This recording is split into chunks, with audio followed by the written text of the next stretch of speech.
Hello everyone, welcome to Learning Overflow. In this video, we'll try to create an dictionary for us. So this would be an online dictionary that we'll create using Python, and this dictionary would be exactly similar of how we see an dictionary is. So for this, we will use that Kinter library of Python to just make the dictionary. And for the internal functionality, we will use some other libraries or maybe create a dictionary with Python. Okay, so let's see how we go ahead. And once you learn, I will show you step by step and explain you why we're doing it step. And thus, this dictionary at the end will get our own dictionary, and this would give us the exact dictionary feel that we get. Okay. So let's start with. So first thing we need to do is, as usual, import our Kinter library. So we'll say we need our Kinter library. So we will take everything out of the Kinter library. So we'll say from Kinter import star. That means we're importing the whole Kinter library, and also say we don't want to write Kinter again and again. So we'll just say import Kinter as TK. So we'll just give a new name that we will use TK as while referring to Kinter library throughout this code. Okay. So this is the basic thing we need right now. So as if we need anything else, we'll just add it afterwards. So we got our Kinter library. Let's create the background widget, the main structure, the root structure, where a title will be there and some other stuff and some close buttons, this kind of things will be there. Let's create that root structure. Okay.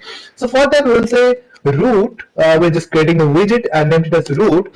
And the root would be we'll say tk.tk. So there's a class tk within Kinter library. So this when you create this class, that's the basic structure gets created. So that's the we created root. So whenever we created a root structure, it's necessary to run the root on loop. Okay, so if I run the root on loop, then this would go on again and again. This would not stop until we close the close our exact stuff. Let's see how this works. Just let's try to run this once. So if we just try to run this, I don't think this should give any error, but yes, it may give error because we haven't done any further stuff. Let's see what's the output comes out. Yes, this is the basic structure that got created for us. So that's the basic structure we have here. Let's close it as of now and add some other functionalities to it and make it more look like a dictionary for us. Okay, let's close it.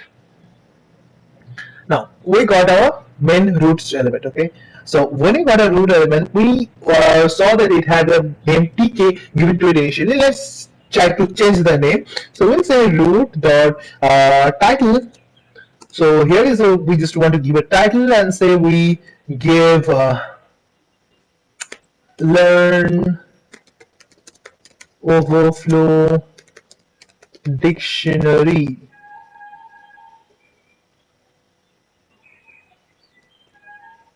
Yeah.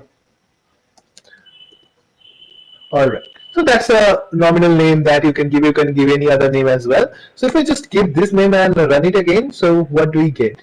If we just run this again, look what comes up. Yeah. There you can see that it tries to take the name, but the name gets hidden within it, right? If you just make it full screen, then you can see this is the name that full screen name that comes out. Okay, so that's the basic structure we got here.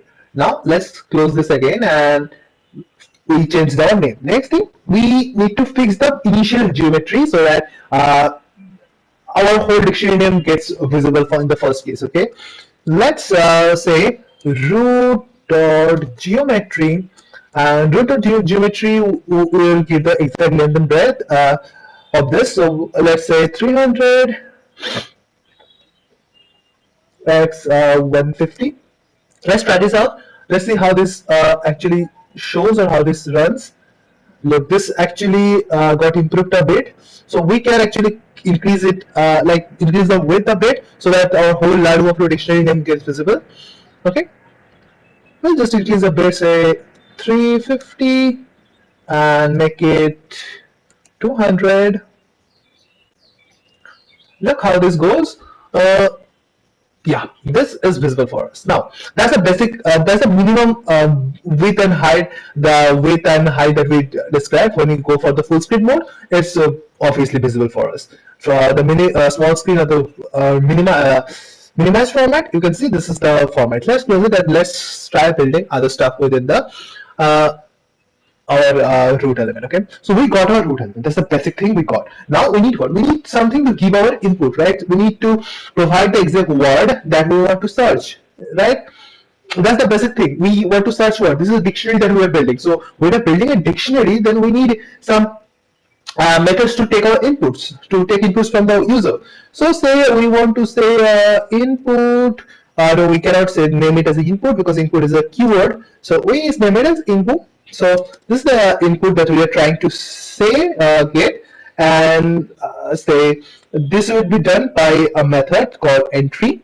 So entry is actually a class that we use here. So entry, and within entry we need to pass our root to just mention that that's the master value that where our entry will be fixed, not somewhere here and there. That's the master within our root, it will be there. And also we need to fix its width. So we need to fix its width. We will say width is, wait, if we want to try the width, so the width we had was 350, the total width. So we can give it around 150 as a width, right? So that's the width we gave here. So that's, we got our input element. Now let's get our input element, insert some value within the input element. So we'll say input, and we'll say insert, yeah, we'll say insert, and we'll give some predefined text within it, and the index, the text where it will be starting is 0,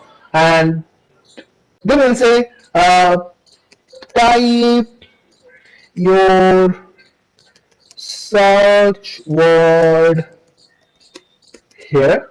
Okay, so that's the basic thing. Let's see how, no, if we just write this thing, let's see how, if it works or what we have currently.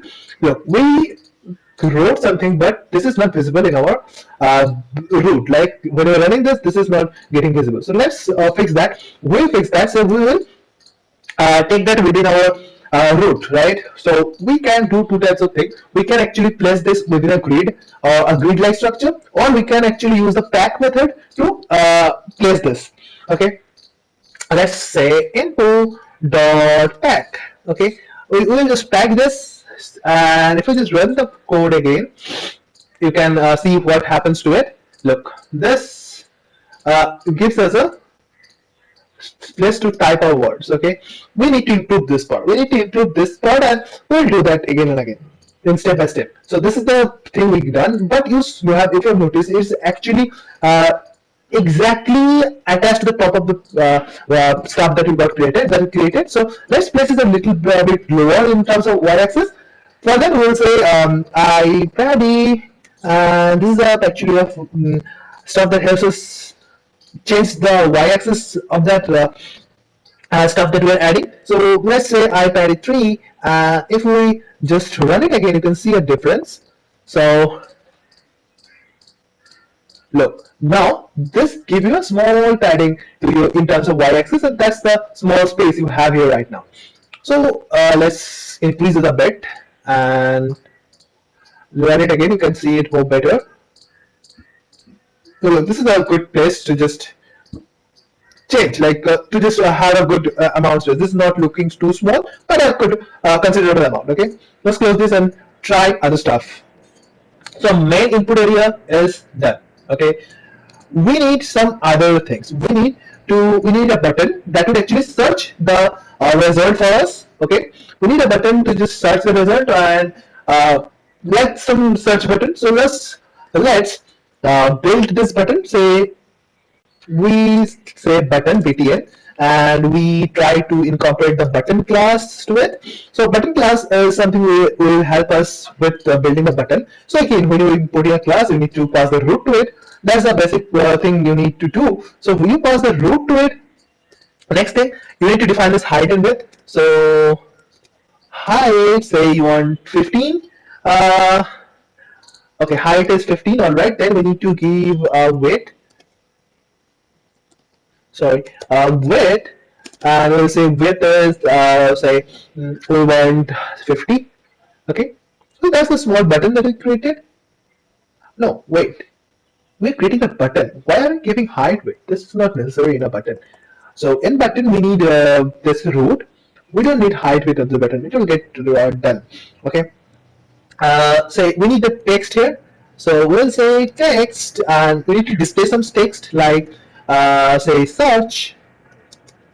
Right. This is the text that will be visible on the button. Next thing is we need we can change the color of that button. So we'll say foreground, and foreground will be say green, and this is the color of the button that we're doing. And next thing, we need to do something after the button is clicked, right? So we need to find some tags. We need to incorporate some tags after someone clicks the button, right?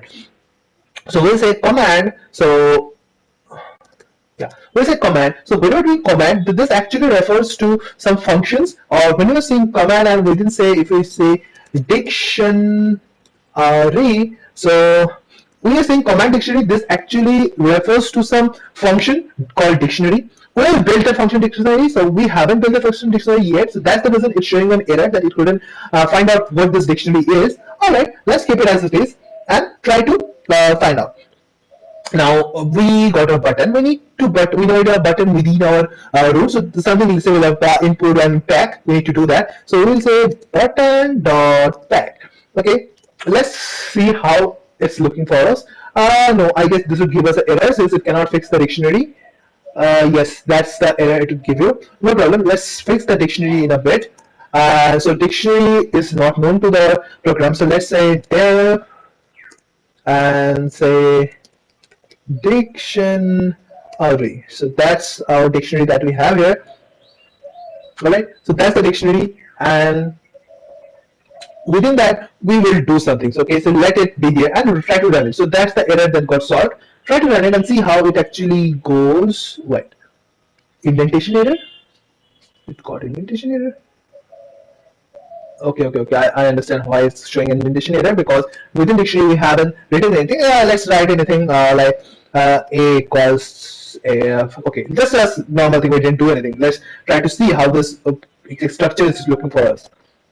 Yes, this is what we are trying to do. Look, this is our search area. So doing this type of word, say learn, and then we can click search, right? Since after the click of search, we haven't said what to do. We just wrote a function, but actually not written a function. So let's try to tell our program what you need to do after the user clicks the search button, right? That is the thing we need to do right now. So this is the basic stuff that is working for us. Now we need our dictionary. We got our things designed to done. Now we need our dictionary. Okay. For when we are using a dictionary, there's an awesome library in Python, and we call it PyDictionary. So that library is actually helpful for us in this place. So that library will help us with the dictionary stuff, providing us the meaning of the words, the stuff that we are searching for. This kind of things will be incorporated by the dictionary, PyDictionary library. So we'll say from PyDictionary, yes, from PyDictionary we'll say import. Yeah, we'll say import, and we'll import the PyDictionary class of the package PyDictionary. Okay, that's what we imported here. Now it's time to use our PyDictionary here. So this was a dummy statement I wrote here. Let's erase this and try working with PyDictionary, and let's complete our dictionary here. So we have, say, we get a variable dictionary.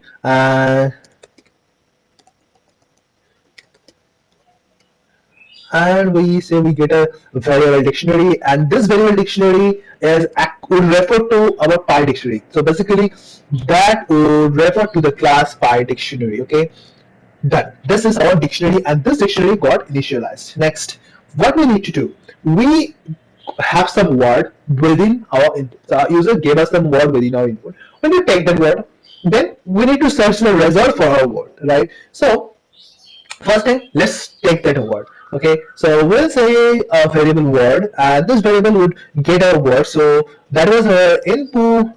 So input refers to this input. So input dot get. So input dot get would return us the exact word that the user left for us.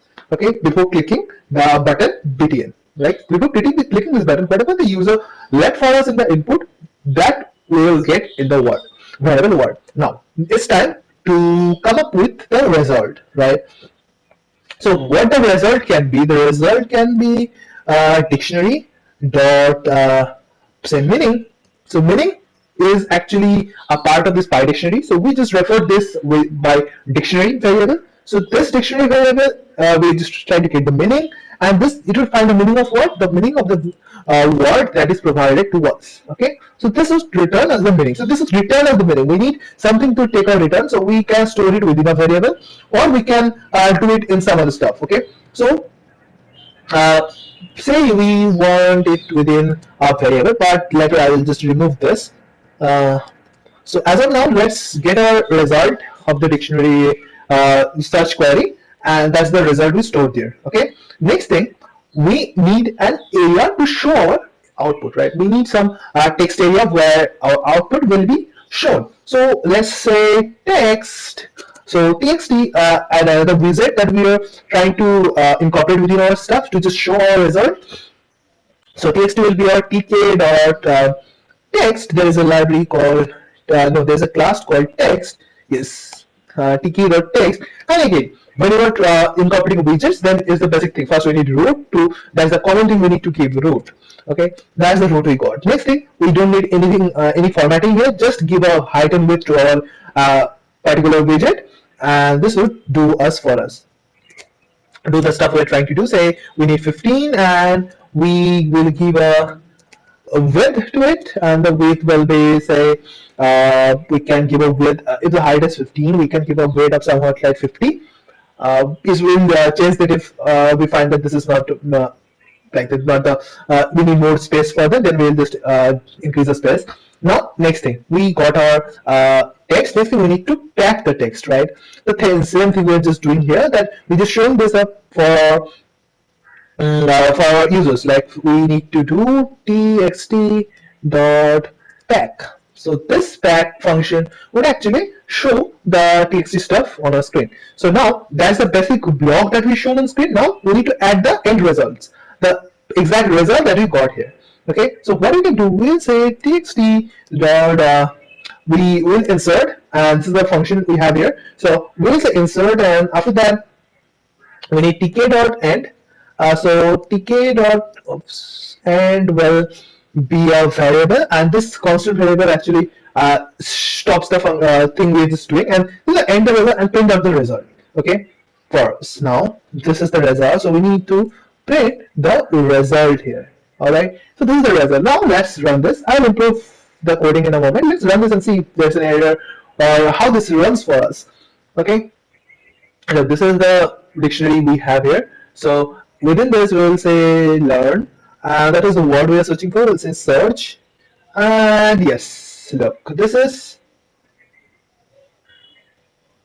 okay. Okay, so width is 50, 15. Okay, so we need to increase this width a bit, width and height a bit, so that we can wait. We need to change this width and height to some extent.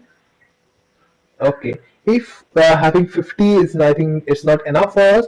So this is the effort. So if you just look here, so it says it's the verb, and this verb is what? This is says gain knowledge or skills, or you can say get to know or become aware of unusual accidentally, usually accidentally, or commit to memory, learn by heart, this kind of stuff. So let's see if we can modify this a bit. Okay, basic modification is with the thing that we need to do is we need this height and width. So height is 15.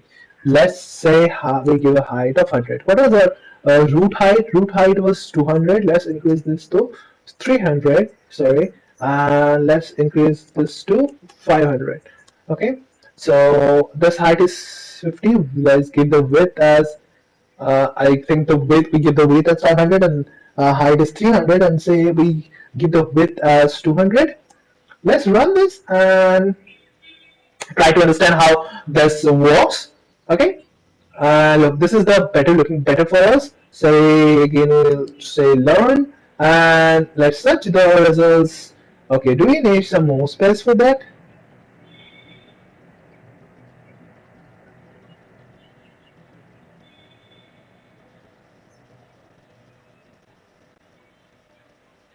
I guess we increase the height and width to many folds. Let's keep it simple. 10, say 100. Let's try to do it. Just trying to debug this a bit to just make it look much better. So you can do this kind of stuff, or you can just continue with the work. You can start working with getting this kind of. I guess this result is returned in a XML format, or yeah, I think this is XML format. So you can just try to get this stuff done in some other formats, or print the result, or improve this result printing stuff for you. Okay, so I hope you can understand how you can build this basic dictionary for you. And there are other ways you can improve it. You can improve on the ultimate result. You can improve on showing this stuff. And this is the basic thing that you learned here. I hope I could make you understand how this works. I said I will improve in this. I will not use the third variable. Let's try to do this in a bit complex manner. And that's the stuff we are doing here. I guess this should work for us too. And I don't think this should give any error for us. Let's say learn. If you search for it, yes, it's working. So no problem. Just we need to use a third variable called result to store a result initially. Yes, we can store it if we're trying to manipulate the result. If we're trying to improve the ultimate the result that is showing there. If we're trying to show it in normal terms than some CSV format, so we can work on that definitely. So that's all for this video, guys. Thank you for watching this video. I hope I could make you understand how you can build your own dictionary using Python Kinter program to just build your own dictionary. So thank you, guys. Make sure you just like this video, comment down your thoughts, and also I'll share this video to your friends and make them learn to build this mini project dictionary. Okay. So thank you, guys.